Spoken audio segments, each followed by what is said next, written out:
नमः संस्कृताय प्रिय संस्कृत मित्राणि, संस्कृत सेवा में आप सभी का स्वागत है। हम लोग पढ़ रहे हैं, प्रैक्टिस से ठल कर रहे हैं। क्या कर रहे हैं? प्रैक्टिस से ठल कर रहे हैं, जिसमें हम लोग भाग 3 प्रैक्टिस से ठल कर रहे हैं और हम लोगों ने भाग 3 में ही 1 से 25 प्रश्नों को हल कर लिया है। अब 25 तक जब हल कर लिया है तो 26 से 50 तक आज हम लोग हल करेंगे। हमारी प्रश्नोत्तरी में 25 प्रश्न होते हैं। कितने प्रश्न होते हैं? 25 प्रश्न होते हैं, जिन प्रश्नों को हम लोग हल करते हैं, व्याख्यात्मक हल करते हैं। और आपको बता दें मेरे प्रिय मित्रों कि हम लोग जो है नीति शतक भी अपना पूरा करेंगे। नीति शतक के बाद मेघदूतम भी पढ़ेंगे, बाबूराम सक्सेना भी पढ़ेंगे। जितनी पुस्तकें हैं अब जुलाई के प्रथम सप्ताह तक हम लोग टीजीटी का सिलेबस भी पूरा कर लेंगे। तो जितने भी लोग यदि नए हैं चैनल पे तो एक बार चैनल को लाइक और सब्सक्राइब जरूर करें, और उसमें यदि आपने अभी तक नहीं पढ़ा हो पीछे की वीडियो को तो आप जा कर के देख सकते हैं। आराम से आप मस्ती भरे दिनों में आप तैयारी करते रहिए मस्ती से। धीरे धीरे आपका अच्छा ही होगा, आपका शुभ होगा, कल्याण होगा। तो आइए हम लोग सीधे प्रश्नों को हल करते हैं। प्रश्न दिया 26 नंबर, तद्धितांत का नास्त किम नास्ति। तद्धित क्या नहीं है? तद्धित कौन सा नहीं है बताइए इसमें। क्या भगवान नहीं है? क्या कृतवान नहीं है? या वैयाकरण, क्या वैयाकरण नहीं है? क्या बुद्धिमान नहीं है? तो इसमें तद्धितांत जो है वैयाकरण नहीं है। कौन नहीं भैया? तद्धितांत वैयाकरण नहीं है। उत्तर आपका 26 का सी हो जाएगा। वैयाकरण आपको बता दें व्याकरण से अण प्रत्यय लग करके बनता है। जिससे व्याकरण से अण लग करके ही बन जाएगा वैयाकरण। व्याकरण से क्या लग करके वैयाकरण बनेगा? तो व्याकरण से अण प्रत्यय लग करके ही वैयाकरण बनता है। इसका मतलब ये होता है कि व्याकरण को पढ़ने वाला या व्याकरण का अध्येता, आप भी ऐसा कह सकते हैं, या व्याकरण का ज्ञाता वैयाकरण यही कहा जाता है। वैयाकरण का मतलब होता है। तो वैयाकरण तद्धितांत नहीं है, बाकी सारे तद्धितांत है। तो उत्तर आपका सी सही हो जाएगा। कौन सा उत्तर सही होगा? सी सही हो जाएगा। 27 नंबर प्रश्न आया कि ये निघ्नन्ति निरर्थकम परहितम ते के न जानीमहे सूक्तिरियं नीतिशतकस्य कस्मिन् पद्धते संबद्धा अस्ति। अर्थात ये मतलब जो परहितम दूसरों के हित को, निरर्थकम बिना मतलब के ही, निघ्नन्ति नष्ट करते हैं, बाधा पहुंचाते हैं, ते के न जानीमहे उनको कौन नहीं जानता, वो तो अधम से भी अधम प्राणी होते हैं, ऐसा भरत जी कहते हैं। यह सूक्ति नीति शतक के किस पद्धति से ली गई है? तो यह सूक्ति नीति शतक के क्या विद्वत पद्धति से ली गई है? क्या सृजन पद्धति से ली गई है? क्या मानसौर पद्धति से ली गई है? क्या परोपकार पद्धति से ली गई है? तो आपका बता दें यह नीति शतक की मानसौर पद्धति से ली गई है। किस पद्धति से? मानसौर पद्धति से ली गई है। नीति शतकम में 10 पद्धतियाँ हैं। कितनी पद्धतियाँ हैं? 10 पद्धतियाँ हैं। और यदि मंगलाचरण को सहित जोड़ दिया जाए तो 11 पद्धतियाँ हो जाती हैं। और नीति शतक में पहली पद्धति है मूर्ख पद्धति। कौन सी है? मूर्ख पद्धति। पहली पद्धति ही नीति शतक में है, तो मूर्ख के बाद ही विद्वत पद्धति आती है। लेकिन अब पूछा कि ये निघ्नन्ति निरर्थकम परहितम ते के न जानीमहे सूक्तिरियं नीति शतकस्य कस्मिन् पद्धते संबद्धा अस्ति। तो आप कस्मिन नहीं होना चाहिए, कस्मात् पद्धते संबद्धा अस्ति, किस पद्धति से संबंधित है ऐसा होना चाहिए यहाँ पर। तो आप सीधा लगाएंगे मानसौर पद्धति से। इसका श्लोक ही है, आपको बता दें श्लोक नंबर 65 जब आप पढ़ते हैं शतक में तो सीधे दिया जाता है। यहाँ क्या दिया है कि एते सत्पुरुषाः परार्थ घटकाः स्वार्थान् परित्यज्य ये सामान्यास्तु परार्थमुद्यम भृताः स्वार्था विरोधेन ये तेमी मानुष राक्षसाः परहितं स्वार्थाय निघ्नन्ति ये तो घ्नन्ति निरर्थकं परहितं ते के न जानीमहे। अर्थात भरत जी खुद ही कहते हैं कि जो पराये के हित के लिए अपने हित का ख्याल नहीं करता है वह उत्तम कोटि का मानव होता है, और जो अपने हित को बिना कुछ हानि किए ही औरों का भी हित करते हैं वे सामान्य या साधारण प्राणी होते हैं, और जो अपनी भलाई के लिए औरों के हित को नष्ट कर देते हैं वे अधम प्राणी होते हैं। मनुष्य नामधारी राक्षस होता है, पर जो व्यर्थ ही पराये के हित को हानि करते रहते हैं उनको हम क्या कहें या कोई नहीं जानता, ऐसा भर्तृहरि जी कहते हैं। कौन कहते हैं भैया? भर्तृहरि जी कहते हैं। तो पूछ लेगा आपसे कि नीति शतकम में कितनी पद्धतियां हैं, तो आप बताएंगे कि नीति शतकम में 10 पद्धतियां हैं। और कुल मिलाकर के यदि पूछ ले कि नीति शतकम में कुल कितनी पद्धतियां हैं, तो आप नीति शतकम में कुल मिलाकर के बताएंगे 11 पद्धतियां हैं। कितनी पद्धतियां हैं? 11 पद्धतियां हैं मंगलाचरण को लेकर के। आपको बता दें, जो पहली पद्धति है वह ब्रह्म की स्तुति है। कौन सी है? ब्रह्म की स्तुति है पहली पद्धति में। तो अगर आपसे पूछ लेगा कि पहले पद्धति में नीति शतकम के क्या है, तो ब्रह्म की स्तुति है। और दूसरी पद्धति है मूर्ख पद्धति। ब्रह्म की स्तुति के बाद ही भर्तृहरि जी प्रारंभ करते हैं मूर्ख पद्धति। मूर्ख पद्धति से ग्रंथ का प्रारंभ करते हैं ब्रह्म जी की स्तुति के पश्चात, और उसके बाद मूर्ख के बाद वो विद्वान की बात करते हैं, विद्वत पद्धति। कौन सी बात करते हैं? विद्वत पद्धति, यानी विद्वान की बात करते हैं। और विद्वत पद्धति के बाद वह मानसौर पद्धति की बात करते हैं। यही जो पद्धति है आपकी चौथी पद्धति मानसौर पद्धति है। और पांचवी मानसौर के बाद वो अर्थ पद्धति को मानते हैं। किसकी भैया? अर्थ पद्धति को बताते हैं। किस पद्धति को? अर्थ पद्धति की बात करते हैं कि अर्थ ही सब कुछ है। और फिर उसके बाद जो छठवीं पद्धति है वह दुर्जन पद्धति है। कौन सी है? दुर्जन पद्धति है। और दुर्जन के बाद ही वो सुजन पद्धति की बात करते हैं। और सुजन पद्धति के बाद परोपकार पद्धति की बात करते हैं। और परोपकार पद्धति के बाद धैर्य पद्धति की बात करते हैं। और धैर्य पद्धति की बात वो दैव या प्रशंसा पद्धति की बात करते हैं, दैव पद्धति की बात करते हैं, जिसको आप भाग्य कह सकते हैं। और अंतिम में जो उनकी पद्धति है वो कर्म को मानते हैं। लास्ट में वो जाकर के कहते हैं कि कर्म ही सब कुछ है, कर्म के सिवा कुछ भी नहीं है। लास्ट में वो जो 11वीं पद्धति उनकी होती है वे जो है कर्म पद्धति को मानते हैं। तो फिर एक बार आप देख सकते हैं कि मंगलाचरण सहित 11 पद्धतियाँ और मंगलाचरण छोड़ करके 10 पद्धतियाँ नीति शतकम में प्राप्त होती हैं। तो हम मंगलाचरण सहित की बात करते हैं। ब्रह्म की स्तुति, मूर्ख निंदा, विद्वत पद्धति, मानसौर पद्धति, धैर्य पद्धति, अर्थ पद्धति, दुर्जन पद्धति, सुजन पद्धति, परोपकार पद्धति, धैर्य पद्धति, दैव प्रशंसा कह सकते हैं आप, दैव कहिए चाहे प्रशंसा पद्धति कहिए, और 11वीं कर्म पद्धति हो जाती है। तो कुल मिलाकर के 11 पद्धतियाँ नीति शतकम में हैं। तो ये निघ्नन्ति निरर्थकम परहितम ते के न जानी में है सूक्तिरियम नीति शतकस्य कस्मात् पद्धति संबद्धा अस्ति। तो आप बताएंगे मानसौर पद्धति संबद्धा अस्ति। आगे दिया तस्मात् ध्वनि शब्दः, तस्मात् ध्वनि शब्दः कस्य उक्ति इयम अस्ति। यह उक्त किसकी है? क्या भर्तृहरि जी की है? क्या पतंजलि है? क्या पतंजलि जी की है? क्या आनंदवर्धनस्य, क्या आनंदवर्धन जी की है? क्या पाणिनि है? क्या पाणिनि जी की है? तो यह जो उक्ति है ये पतंजलि जी की है। आप पतंजलि जी का महाभाष्य पढ़ेंगे तो वहाँ पर चर्चा ही होती है। कस्तरी शब्द जब आता है कि शब्द तब शब्द क्या होगा, तो वहाँ पर लिखा ही आती है, कारिका में आता है कि तस्मात् ध्वनि शब्द है। ठीक है ना? तो ये पतंजलि जी का है। किसका है गुरु जी युक्ति? ये पतंजलि जी की है। अध्वानी संप्रदाय के आचार्य जो है आपके आनंदवर्धन है, इनकी कारिका ही है। इनका पढ़ते हैं काव्यस्यात्मा ध्वनि बुधैर्य समामनाथ पूर्व, ये कहते ही हैं। तो ध्वनि के प्रतिष्ठापक आचार्य आनंदवर्धन जी हैं। लेकिन यहाँ प्रश्न पूछा तस्मात् ध्वनि शब्दः, तस्मात् ध्वनि शब्दः यह किसकी उक्ति है? तो तस्मात् ध्वनि शब्दः यह उक्ति है पतंजलि जी की। अब हम पाणिनि के बारे में यदि बात कर लें, किसके बारे में? पाणिनि के बारे में बात कर लें तो पाणिनि का है अष्टाध्यायी ग्रंथ है। कौन सा है? अष्टाध्यायी है। 8 अध्याय हैं, 32 पाद हैं। प्रत्येक अध्यायों में 4 पाद हैं, तो 8 चौक 32 पाद हैं। लगभग 4 कम 4000 सूत्र हैं। कितना भैया? 4 कम 4000 सूत्र हैं पाणिनि अष्टाध्यायी में। ठीक है ना? तो ये आप सीधे सीधे कहेंगे वैयाकरण माने जाते हैं। और भर्तृहरि की रचना नीति शतकम है। इनको बता दें आपको कि शतकत्रय के रचनाकार माने जाते हैं भर्तृहरि।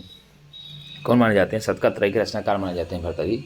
इनका ग्रंथ ही है श्रृंगार शतक, नीति शतक, वैराग्य शतक ग्रंथ माना जाता है। तो तस्मात् ध्वनि शब्दः कस्य उक्तिरियम अस्ति।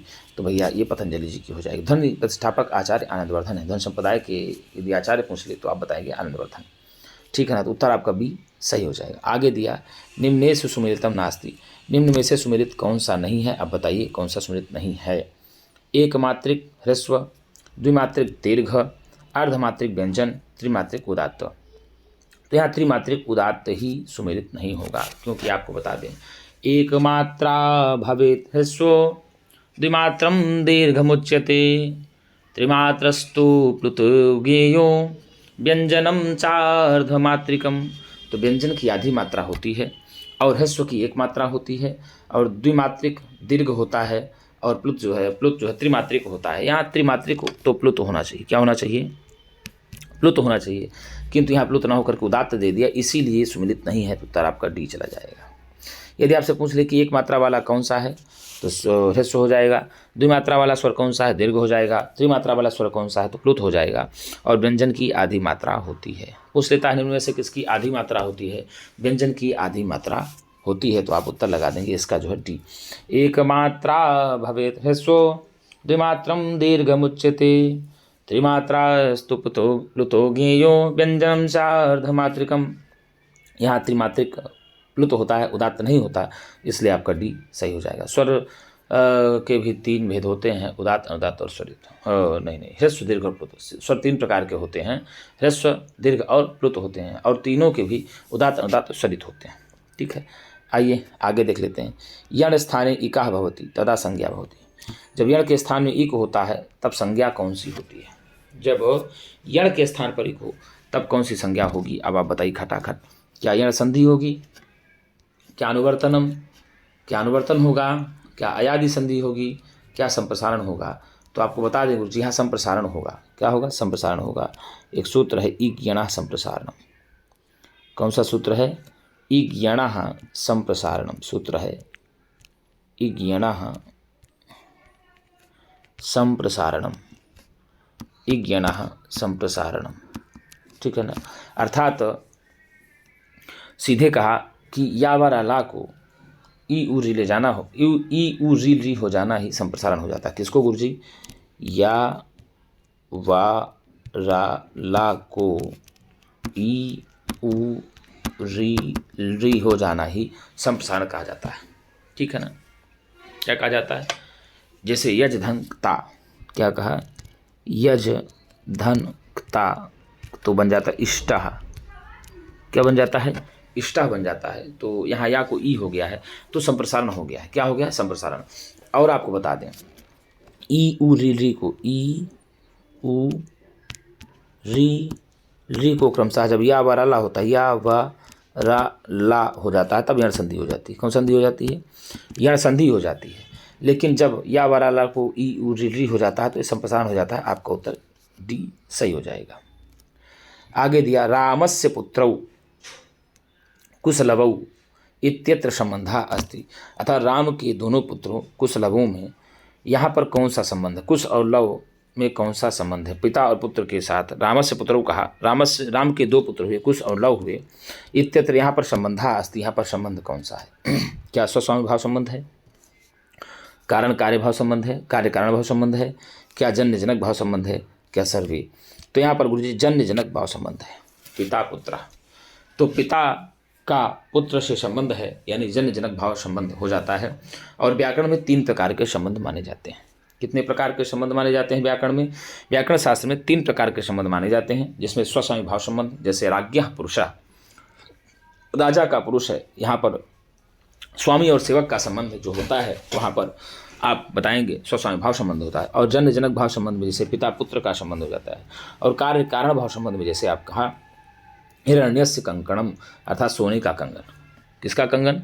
सोने का कंगन हो जाता है, तो वहाँ कार्य कारण भाव संबंध हो जाता है। तो यहाँ पर उत्तर जो जाएगा वो सी जाएगा। सी फॉर करेक्ट, आपको उत्तर सही हो जाएगा। आगे दिया किरातार्जुनीय द्रौपदी युधिष्ठिर से तुलना कस्मिन् वृक्षेण अकरोत्। किरातार्जुनीय में द्रौपदी ने युधिष्ठिर की तुलना किस वृक्ष से की है? बताइए। क्या समी वृक्षेण, क्या नीम बेन, क्या नीम से, क्या काष्ठ फल केन, क्या काष्ठ के फलक से, क्या अश्वत्थेन, क्या अश्वत्थ वृक्ष से करती हैं? तो भैया किरातार्जुनीय में जो युधिष्ठिर की तुलना द्रौपदी समी वृक्ष से करती है। किस वृक्ष से करती है गुरुजी? समी वृक्ष से किरातार्जुनीय में द्रौपदी युधिष्ठिर की तुलना करती है। अब आपसे पूछ लेगा ना, पूछा ही है कि किस ग्रंथ में द्रौपदी जो है युधिष्ठिर की तुलना समी वृक्ष से करती हैं, तो किरातार्जुनीय में करती है। समी तरुम शुष्कमिवाग्निरुच्छिखः, क्या कहती हैं? समी तरुम शुष्क मिवाग्निरुच्छिखः, यही कहती हैं। क्या कहती हैं गुरुजी? समीत कथम न मन्युज्ज्वलयत्युदीरितः समी तरुम शुष्क मिवाग्निरुच्छिखः, ऐसे ही कहती हैं 32वें श्लोक में भवन्तमेतर्हि मनस्वी गर्हिते विवर्तमानं नरदेववर्त्मनि कथं न मन्युर्ज्वलयत्युदीरितः समीतरुं शुष्कमिवाग्निरुच्छिखा। हे राजन, इस समय मनस्वियों के द्वारा निंदा किए जाने वाले मार्ग में स्थित आपको सूखे हुए समी के वृक्ष को जला देने वाली प्रज्वलित अग्नि के समान उद्दीप्त क्रोध कैसे प्रज्वलित नहीं करता है। वो युधिष्ठिर को उलाहना दे रही है बार बार। तो यहाँ पर युधिष्ठिर की तुलना जो है समी वृक्ष से करती है। कौन? द्रौपदी करती है। कहाँ? किरातार्जुनी में। अश्वत्थेन यहाँ पीपल का वृक्ष होता है, अश्वत्थेन का अर्थ। तो यहाँ सीधे सीधे आपका ए उत्तर सही हो जाएगा। भारवी पद से अर्थः अस्ति। भारवी पद का क्या अर्थ होगा बताइए, खटाखट क्या अर्थ होगा? क्या सूर्य का प्रकाश होगा, या चंद्र का प्रकाश होगा, या तारों का प्रकाश होगा, क्या जुगनू का प्रकाश होगा? तो भारवी पद का अर्थ ही होता है सूर्य का प्रकाश। क्या होगा गुरु जी? भारवी पद का अर्थ होगा सूर्य का प्रकाश। आपका उत्तर ए सही हो जाएगा। आगे दिया कुल्यायते मृगायते पदे प्रत्यय अस्ति। कुल्यायते और मृगायते पद में प्रत्यय है। बताइए कौन सा प्रत्यय है? क्या यत है, क्या यति है, क्या क्यच है, क्या क्यंग है? तो कुल्यायते पद में कौन सा प्रत्यय है? आप लोग खटाखट उत्तर बताइए कमेंट बॉक्स में। तो कुल्यायते पद में क्यच प्रत्यय हो जाएगा, मृगायते पद में क्यच प्रत्यय हो जाएगा। ठीक है ना?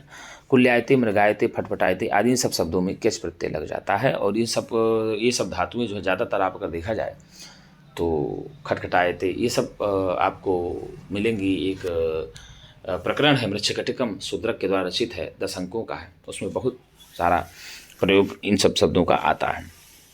तो यहाँ आपका क्यच प्रत्यय हो जाएगा। क्या है? क्यच प्रत्यय हो जाएगा। उत्तर सी आपका सही हो जाएगा। मुक्तिबोध व्याकरणे कति सूत्राणि। मुक्तिबोध व्याकरण में कितने सूत्र हैं बताइए? मुक्तिबोध व्याकरण में कितने सूत्र हैं आप बताइए? क्या 100 सूत्र हैं, क्या 1200 सूत्र हैं, क्या 700 सूत्र हैं, क्या 1270 सूत्र हैं? तो मुक्तिबोध व्याकरण में खटाखट आप लोग बताएंगे कि कितने सूत्र हैं। तो आपको बता दें, वोपदेव के मुक्तिबोध में 1200 सूत्र हैं। वोपदेव के मुक्तिबोध में 1200 सूत्र हैं। कितने हैं गुरुजी? 1200 सूत्र हैं। आपका उत्तर बी सही हो जाएगा। क्या हो जाएगा उत्तर आपका गुरुजी?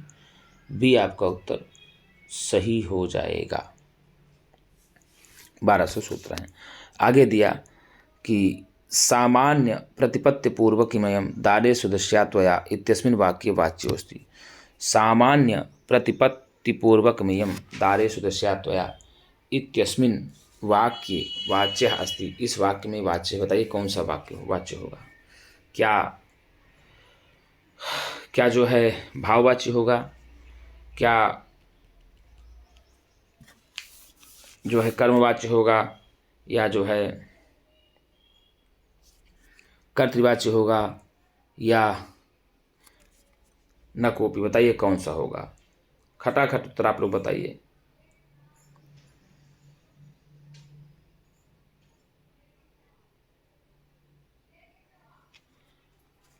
तो गुरुजी यहाँ पर सामान्य प्रतिपत्ति पूर्वक नियम दारे सुदस्या त्वया, इस वाक्य में जो वाच्य है वह वाच्य होगा सीधे सीधे कर्मवाच्य।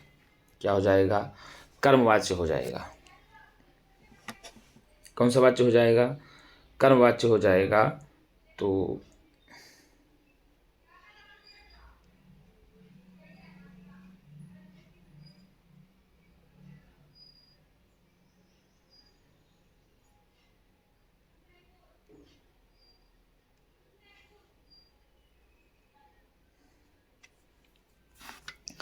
कर्मवाच्य हो जाएगा। क्या हो जाएगा गुरुजी? कर्मवाच्य हो जाएगा। तो आपका उत्तर सीधे सीधे बी सही हो जाएगा। नाटकस्य कथानकः भवति। नाटक का कथानक होता है। नाटक का कथानक होता है। आप लोग खटाखट उत्तर बताएंगे। तो गुरुजी जो नाटक का कथानक होता है आप बताइए क्या होता है?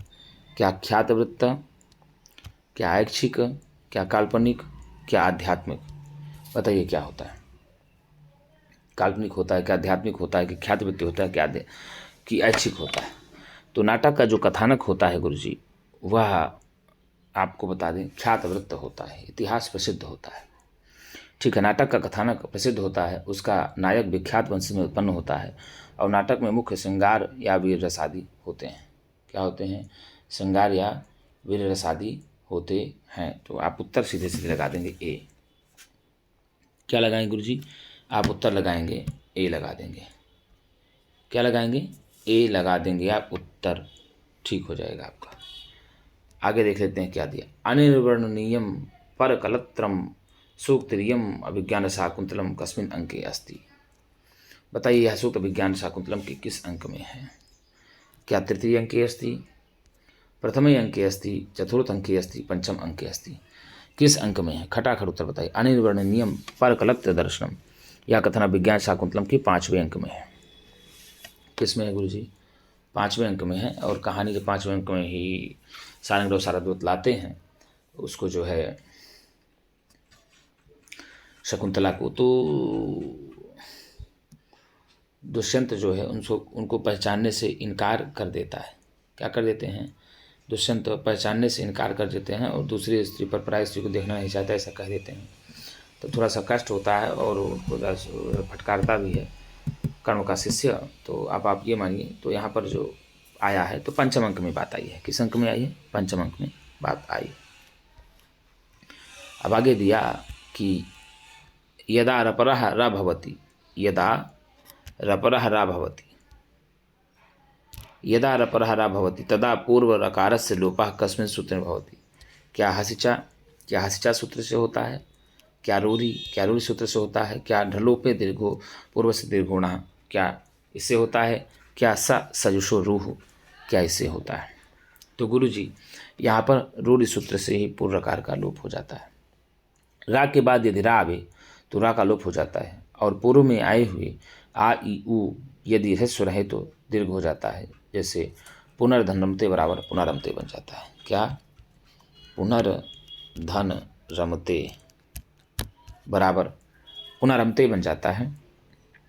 तो यहाँ रूढ़ि सूत्र से ही रा का लोप हो जाता है। ठीक है, ढलोपे दीर्घ से पूर्व में दीर्घ कर देता है। आगे दिया 40 जलमुच। क्या दिया? जलमुच शब्दस्य, जलमुच शब्दस्य प्रथमा विभक्ति एक वचने रूपम भवति। जलमुच शब्द का प्रथमा विभक्ति एक वचन में रूप होगा। क्या बताएं? जलमुचौ प्रथमा विभक्ति एक वचन में पूछ रहा है। जलमुची, क्या जलमुख, क्या जलमुचे? तो यहाँ प्रथमा व्यक्ति एक वचन में बनेगा जलमुख। क्या बनेगा गुरुजी? जलमुख बन जाएगा। उत्तर आपका सी सही हो जाएगा। जलमुख, जलमुचौ, जलमुचा रूप चलता है। क्या चलता है? जलमुख, जलमुचौ, जलमुका है से। जलमुख, जलमुचौ, जलमुचा। जलमुख, जलमुचौ, जलमुचा रूप चलता है। आपका उत्तर सी सही हो जाएगा।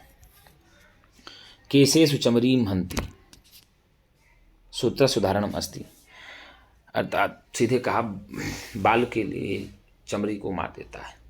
सूत्र सुधारणम अस्ति सूत्र का उदाहरण है। निमित्तात् कर्मयोगी, ये सूत्र है क्या? कृत्यानाम कर्तरि, क्या ये सूत्र है? अकहितम चा, क्या ये सूत्र है? क्या कर्तृकर्मणोक्ति, जगता कर्ता बनता है कर्तृकर्मणोक्ति में।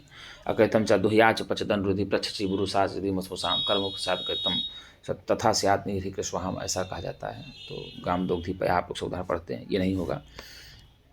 बताइए निमित्तात, ये दुकर्म अकहितम चा सूत्र से दुकर्मक धातु में होती, 16 धातु में होती। दुह्याच पचदन रुधि प्रच्छि बुरुषाच यदि मसोसाम तथा आप ये द्वितीय में आ जाता है। तो हमारे आप उत्तर बताएंगे खटाखट किस सूत्र से हो जाएगा? तो निमित्तात् कर्मयोगी। किस सूत्र का उदाहरण है? निमित्तात् कर्मयोगी सूत्र का उदाहरण है। आपका उत्तर सीधे सीधे गुरुजी ए हो जाएगा।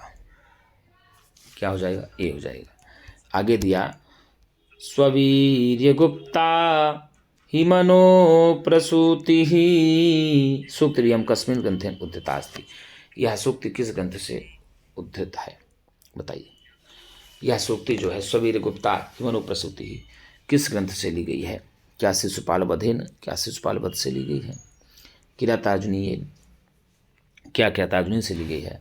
कुमार संभवेन संबद्धास्ति, क्या कुमार संभव से संबद्ध है? क्या रघुवंशेन क्या रघुवंश से उद्धृत है। खटाखट बताइए कि स्ववीर गुप्ता हिमनो प्रसूति ही, यह जो है रघुवंश महाकाव्य से ली गई है। रघुवंश महाकाव्य की बात किया जाए तो रघुवंश का महाकाव्य महाकवि कालिदास की रचना है। किसकी रचना है? रघुवंश महाकाव्य महाकवि कालिदास की रचना है। 19 सर्गों का महाकाव्य है। कितने सर्गों का? 19 सर्गों का महाकाव्य है। दिलीप, रघु, अज, दशरथ, राम 31 रघुवंशी राजाओं का वर्णन किया गया है। और रघुवंश महाकाव्यम तो ठीक है ना, तो किराता जो रघुवंश महाकाव्य जो है महाकवि कालिदास की रचना है। 19 सर्गों का महाकाव्य है और रघुवंशी 31 राजाओं का वर्णन किया गया जो कि दिलीप से प्रारंभ होता है। और यदि आप बता शिशुपाल वध की बात करेंगे तो शिशुपाल वध जो है आपको बता दें महाकवि माघ की रचना है। किसकी है? महाकवि माघ की रचना है और 20 सर्गों का महाकाव्य है। कौन से? 20 सर्गों का महाकाव्य हो जाता है। और किरातार्जुनीयम की बात किया जाए तो महाकवि भारव की रचना है। किसकी है? महाकवि भारव की रचना है। 18 सर्गों का महाकाव्य है। तो किरातार्जुनीयम, शिशुपाल वधम, नजदीक चरितम ये तीनों बृहत्त्रयी के अंतर्गत गिने जाते हैं। किसके अंतर्गत गिने जाते हैं? बृहत्त्रयी के अंतर्गत तीनों काव्य माने जाते हैं। और ये जो कुमार संभव है ये भी महाकवि कालिदास की रचना है। किसकी है? 17 सर्गों का महाकाव्य है, महाकवि कालिदास की रचना है। यहाँ पूछा है कि स्ववीर गुप्ता हिमनो प्रसूति सूक्तियम कस्मिन् ग्रंथेन उद्धृता अस्ति, तो रघुवंशेन, रघुवंश से उद्धृत है। रघुवंश महाकाव्य का मंगलाचरण ही होता है। वागर्थाविव संपृक्तौ वागर्थ प्रतिपत्तये जगतः पितरौ वंदे पार्वती परमेश्वरौ। तो यहाँ पर डी आपका उत्तर सही हो जाएगा। आगे दिया नीलधन उत्पल नीलोत्पलम इत्यत्र संधि अस्ति। नीलोत्पलम में कौन सी संधि है? क्या गुण संधि है? क्या वृद्धि संधि है? क्या दीर्घ संधि है? क्या यण संधि होगी? कौन सी संधि होगी बताइए? खटाखट बताइए कौन सी संधि होगा। तो नीलधन उत्पल नीलोत्पल हो जाएगा। तो आपको गुण संधि यहाँ लगाना होगा। कौन सी संधि लगाना होगा गुरुजी? गुण संधि लगाना होगा। तो 43 का गुण संधि हो जाएगी। यहाँ आद्गुणः सूत्र से, आद्गुणः सूत्र कहता है अवर्णादस्य परे पूर्व पर्यो रेखा गुणादेशा स्यात्। आवर्ण के बाद यदि अच परा हो तो पूर्व और पर दोनों को क्रमशः गुण आदेश हो जाता है। और गुण आदेश हो जाता है केवल आ, ए और ओ को ही गुण होता है। किसको किसको गुण हो जाता है? आ, ए, ओ को गुण हो जाता है। और यदि वृद्धि की बात किया जाए तो गुरुजी वृद्धि में सीधे सीधे है कि अवर्णादच परि पूर्व परियोरिका दीर्घादेशात् स्यात्। आ या आवरण के बाद, इसके बाद आ, आई और औ को वृद्धि हो जाता है। आदैच परिवृद्धि का देशा स्यात्। आ और आवरण के बाद ऐच हो तो वृद्धि हो जाता है। आ यू को वृद्धि हो जाता है, आ यू को गुण हो जाता है। और यण की बात करें तो इका स्थानीय अर्थ से आदची ई उ री के बाद क्या है? ई उ री के बाद यदि कोई असमान स्वर आता है तो क्रमशः ई उ री के स्थान पर ही या वाराला हो जाता है तो यण हो जाता है। ठीक है ना। और दीर्घ संधि की बात की जाए तो अकाह सवर्णे दीर्घा। सूत्र कौन सा है? अकाह सवर्णे दीर्घा। अकाह सवर्णे दीर्घा। अकाह सवर्णे दीर्घा सूत्र कहता है कि आ ई उ री के बाद यदि कोई समान स्वरवर्ण आता है तो यानी आ ई उ री आता है तो क्रमशः पूर्व और पर दोनों को दीर्घ आदेश हो जाता है। जैसे विद्या धन आलय बराबर विद्यालय, विद्या जोड़ आलय बराबर विद्यालय बन जाता है। तो यहाँ नीलोत्पलम में कौन सी संधि है? तो गुण संधि हो जाएगी। समास पूछ लेगा कि नीलोत्पलम में कौन सा समाल है, नव समास है। तो नीलोत्पलम में तो कर्मधारय नीलम चतत उत्पलम नीलोत्पलम बन जाएगा। नीलम चतत उत्पलम नीलोत्पलम बन जाता है। तो यहाँ आपको सीधे सीधे बताएंगे गुण संधि हो जाएगी। कौन संधि? गुण संधि। कर्तवाच्य कर्मे विभक्ति भवति। कर्तवाच्य से कर्मे विभक्ति भवति। कर्तवाच्य के कर्म में कौन सी विभक्ति हो जाती है? प्रथमा, द्वितीया, चतुर्थी, द्वितीया, तृतीया। तो कर्तवाच्य के कर्म में कौन सी विभक्ति होती है मेरे प्रिय मित्रों? आप खटाखट बताइए कर्तवाच्य के कर्म में कौन सी विभक्ति होती है? तो कर्तवाच्य के कर्म में द्वितीय विभक्ति होती है। कौन सी? द्वितीय विभक्ति हो जाती है। उत्तर आपका सी सही चला जाएगा। आपको बता दें वाच्य 3 प्रकार का होता है। कितने प्रकार का होता है वाच्य? 3 प्रकार का होता है। पहला आएगा कर्तृवाच्य। कौन सा आया? पहला आया कर्तृवाच्य, दूसरा आया कर्मवाच्य। क्या हुआ? कर्मवाच्य। और तीसरा आया भाववाच्य। भाववाच्य। अब आपको बता दें कर्तृवाच्य में कर्तानुसार क्रिया चलती है। तो कर्तृवाच्य का कर्ता हमेशा प्रथमा विभक्ति में होता है। किसमें होता है? कर्तृवाच्य के कर्ता में हमेशा प्रथमा विभक्ति होती है और कर्म में जो है द्वितीया हो जाती है। किसमें? कर्म में द्वितीया विभक्ति हो जाती है और कर्ता में प्रथमा हो जाती है। और कर्तृवाच्य के कर्ता के अनुसार ही क्रिया चलती है। कर्तृवाच्य में कर्ता अनुसार क्रिया चलती है और कर्तृवाच्य का कर्ता प्रथमा विभक्ति में होता है और कर्म द्वितीया विभक्ति में होती है। और यदि कर्मवाच्य के कर्ता की बात किया जाए तो कर्ता तृतीया विभक्ति में हो जाता है। किसमें? तृतीया विभक्ति में हो जाता है। और कर्म जो है प्रथमा विभक्ति में हो जाता है। किसमें हो जाता है? प्रथमा विभक्ति में हो जाता है। और यहाँ पर जो है क्रिया कर्मानुसार चलती है, अर्थात कर्मवाच्य में कर्म की प्रधानता होती है, इस कारण से ही कर्मानुसार क्रिया चलती है। और भाववाच्य में कर्ता तृतीया में ही होता है और क्रिया हमेशा आपको बता दें प्रथम पुरुष एक वचन में ही होगी और भावानुसार क्रिया चलेगी, प्रथम पुरुष एक वचन में होगी, कर्ता चाहे जिस वचन में हो उससे मतलब नहीं होता है। तो कर्तृवाच्य में भाववाच्य में सदैव क्रिया एक वचन में ही होती है। किसमें होती है? एक वचन में ही होती है। तो कर्तृवाच्य में कर्ता की प्रधानता होती है, ठीक है, जिसमें कर्ता की प्रथमा विभक्ति होती है और कर्म की द्वितीया विभक्ति हो जाती है। कर्मवाच्य में कर्म की प्रधानता होती है जिसमें कर्म में प्रथमा विभक्ति हो जाएगी और कर्ता में तृतीया विभक्ति हो जाएगी और क्रिया कर्म के अनुसार चलेगी। भाववाच्य में आपको बता दें कर्ता की द्वितीया विभक्ति होगी, कर्ता किसी भी वचन में हो लेकिन क्रिया एक वचन की ही होगी। तो ये तीनों को आप समझ सकते हैं, समझ लिए होंगे। कर्तृवाच्य, कर्मवाच्य, भाववाच्य, कर्तृवाच्य, कर्मवाच्य और भाववाच्य तीनों का आपके अनुवाद की प्रक्रिया में बहुत महत्वपूर्ण होता है, ठीक है ना। तो फिर से समझ लीजिए, वाच्य तीन प्रकार के होते हैं, कर्तृवाच्य, कर्मवाच्य, भाववाच्य। कर्तृवाच्य में कर्ता की प्रधानता होती है। कर्ता की प्रधानता का तात्पर्य यहाँ ये हुआ कि क्रिया कर्ता के अनुसार ही सर्वदा चलेगी, कर्ता से इतर या कर्ता से पृथक क्रिया नहीं चलेगी। यदि कर्ता प्रथम पुरुष एक वचन का है तो क्रिया भी प्रथम पुरुष एक वचन की होगी। कर्ता प्रथम पुरुष द्विवचन का है तो क्रिया भी प्रथम पुरुष द्विवचन की होगी। कर्ता प्रथम पुरुष बहुवचन का है तो क्रिया भी प्रथम पुरुष बहुवचन की होगी। ये कर्तृवाच्य का नियम है।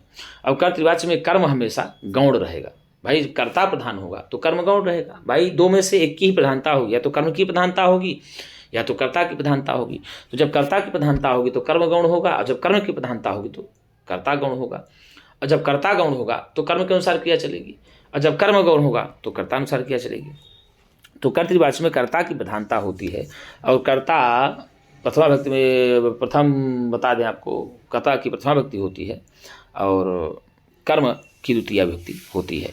लेकिन कर्मवाच्य में कर्ता की तृतीया विभक्ति हो जाती है और कर्म की प्रथमा विभक्ति हो जाती है। और कर्म की प्रथमा विभक्ति जब हो जाती है तो आपको बता दें कि वहाँ पर कर्मानुसार कर्मानुसार किया चलता है। जैसे आपको हम कर्तृवाच्य से कर्मवाच्य का एक उदाहरण बता देते हैं कि रामः, ये रामः विद्यालयं गच्छति, विद्यालयं गच्छति, ये कर्तृवाच्य हुआ।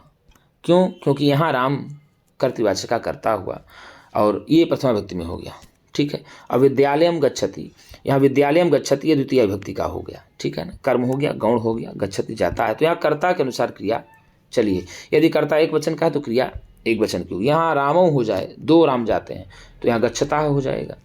क्या हो जाएगा? गच्छता हो जाएगा। यदि मान लीजिए यहाँ बालका हो जाए, ये बालका, तो विद्यालयम गच्छन्ति हो जाएगा। तो देखिए कर्ता के अनुसार ही क्रिया यहाँ चेंज होती जाएगी। क्यों? क्योंकि कर्तृवाच्य में कर्ता की प्रधानता होती है। तो यहाँ हम ये कहते हैं बालकः विद्यालयम,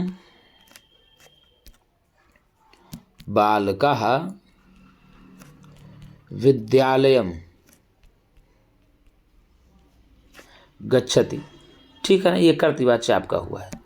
अब इसी को हम कर्मवाच्य में कर रहे हैं। ये प्रथमा में है, ये द्वितीया में है और क्रियाकर्ता के अनुसार क्रिया चली है। अब इसी का हम कर्मवाच्य में करेंगे तो बालकेन हो जाएगा। क्या हो जाएगा? बालकेन, ये प्रथमांत में चला जाएगा, विद्यालयः हो जाएगा, विद्यालयः।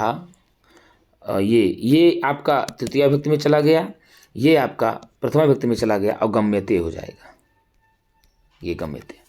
तो इस प्रकार से आपको हमने बताया तो समझ लीजिएगा। भाववाच्य में मया सुप्यते ऐसे हो जाता है, तेन हस्यते उसकी तरह हंसा गया, तो तई हंसते भी होगा। तो कर्ता चाहे जिस वचन में, उससे मतलब नहीं है। आपकी क्रिया भाववाच्य में हमेशा प्रथम पुरुष एक वचन की होगी, ठीक है ना। तो कर्तृवाच्य कर्मणी विभक्ति भवती, तो कर्तृवाच्य के कर्म विभक्ति जो है द्वितीया होती है क्योंकि गौण होता है।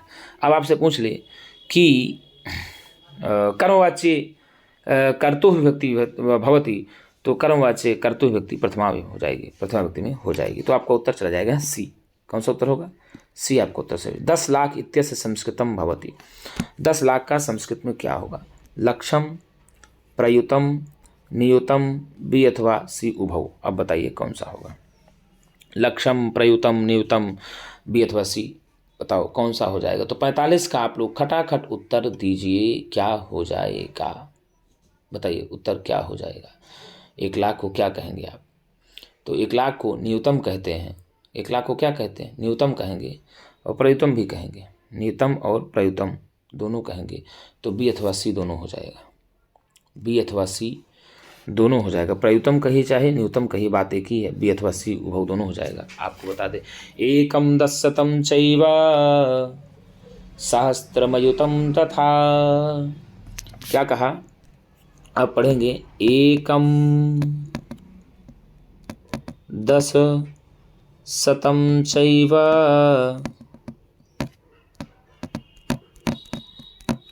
यहाँ ई नहीं रहेगा, बिंदी रहेगा। एकम 10 चैव सहस्त्रमयुतम तथा,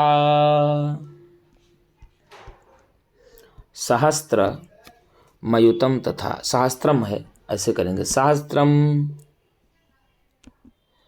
अयुतम तथा, लक्षम च निवतं चैव कोटिर्बुर्दमेव च।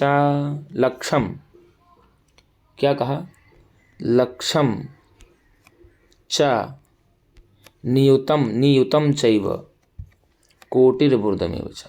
लक्षम च नियुतम चैव कोटिर्बुर्दमेव च, कोटिर्बुर्दमेव च। अंतम मध्यम परार्धम, ठीक है ना? 10 श्रद्धा यथाक्रमम, ऐसे चलता है। एकम 10 चैव सहस्त्रमयुतम तथा, लक्षम च निवृतम चैव कोटिर्मूर्धमेव च, अंत्यम मध्यम परार्धम च 10 वृद्धा यथाक्रमम, ऐसी संख्याओं का क्रम चलता है। तो 1 का मतलब 1, 10 का मतलब 10, शतम का मतलब 100, सहस्त्र का मतलब 1000, अयुतम का मतलब लाख, 10,000, अयुतम का मतलब 10,000, लक्षम का मतलब लाख, अनियुतम का मतलब 10 लाख। यहाँ पूछा क्या है? न्यूतम।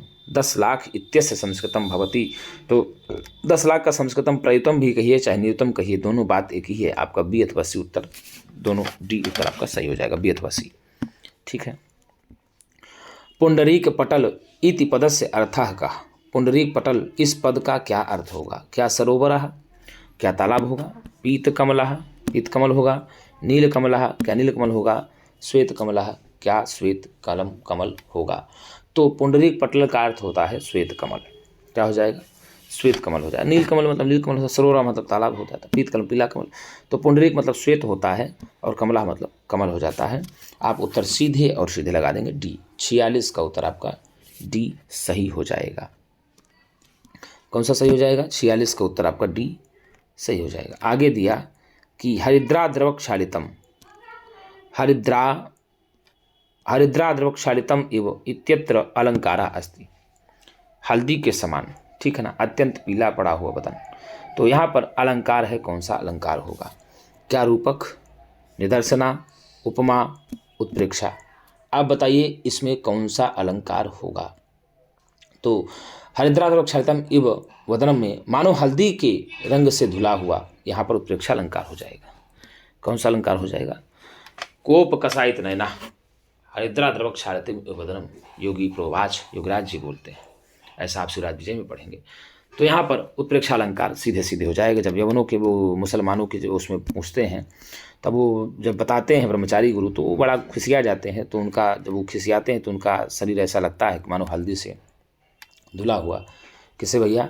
मानो हल्दी के रंग से धुला हुआ है।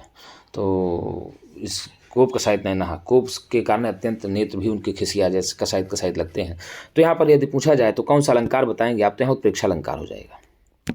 कौन सा अलंकार? उत्प्रेक्षा अलंकार हो जाएगा। आगे दिया प्रश्न कि दुह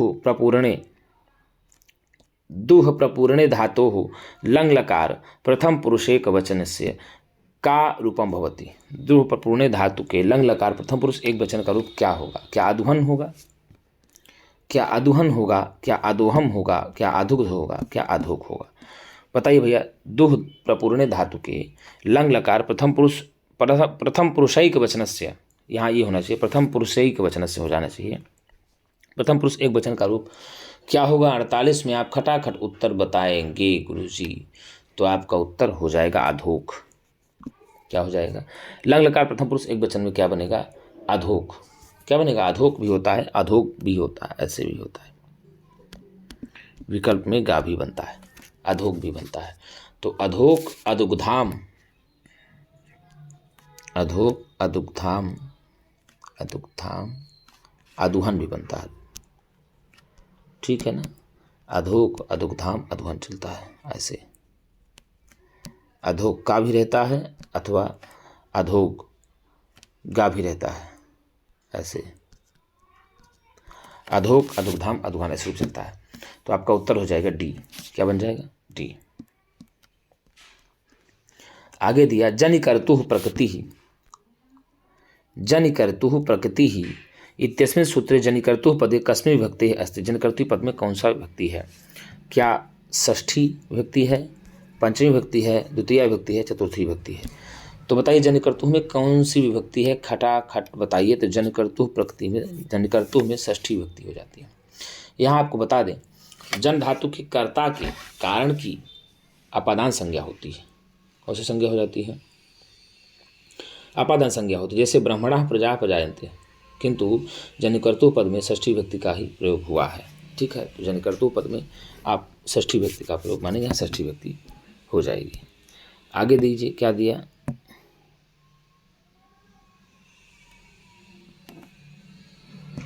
ब्रह्मचारी गुरोः कुटीरात् पूर्वस्यां का स्थितः। ब्रह्मचारी गुरु के कुटीर के पूर्व दिशा में क्या स्थित है? ब्रह्मचारी गुरु के पूर्व की दिशा में क्या स्थित है? आप लोग खटाखट बताइए। तो क्या पुष्पवाटिका, क्या उपत्यका, क्या निर्झर, क्या सरोवरा? बताइए खटाखट क्या स्थित होगा? तो आप इसमें उत्तर देंगे सीधे सीधे पूर्व की ओर एक सरोवर है। क्या है? पूर्व की ओर एक सरोवर है और दक्षिण की ओर निर्झर है, झरना है। दक्षिण की ओर क्या है? निर्झर यानी झरना है और पूर्व की ओर एक सरोवर है। क्या है? पूर्व की ओर एक सरोवर है और दक्षिण की ओर झरना है। इसकी ओर झरना है, दक्षिण की ओर की बात करेंगे तो झरना है और पूर्व की ओर की बात करेंगे तो भैया सीधे सीधे आप उत्तर लगाएंगे सरोवर। कहाँ पूछ बात किया है? तो बात किया है पूर्व की ओर। किसकी ओर बात किया है? पूर्व की ओर बात किया है यहाँ पर। तो आप झरना लगाएंगे। क्या लगाएंगे? झरना लगाएंगे तो आपका उत्तर सीधे सीधे हो जाएगा डी। क्या उत्तर हो जाएगा गुरुजी? डी आपका उत्तर सही हो जाएगा। क्या हो जाएगा? डी आपका उत्तर सही हो जाएगा। तो यहाँ जो है जनिकर्तुः प्रकृति आपको हमने पहले बताया, ये सूत्र है जायमानस्य हेतु अपादानम स्यात्। उदाहरण आता है इसका, ये जनिकर्तुः प्रकृति ही इत्यस्मिन् सूत्रे।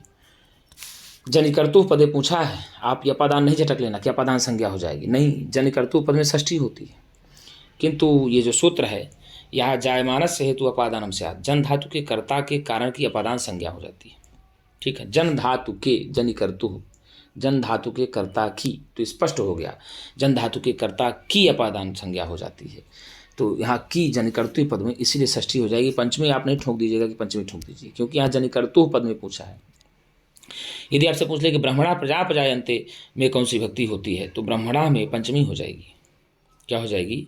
ब्राह्मणः में पंचमी हो जाएगी, किंतु जनिकर्तुः में षष्ठी विभक्ति होगी। ये आप याद रखिएगा। इसलिए दोबारा हम आपको राउट करके बता दे रहे हैं कि जैसे इसका मतलब ही होता है कि जन धातु के कर्ता के कारण की अपादान संज्ञा होती है। जैसे आप पढ़ेंगे ब्राह्मणः प्रजा प्रजायन्ते, ब्रह्म से सारी प्रजाएं उत्पन्न होती हैं।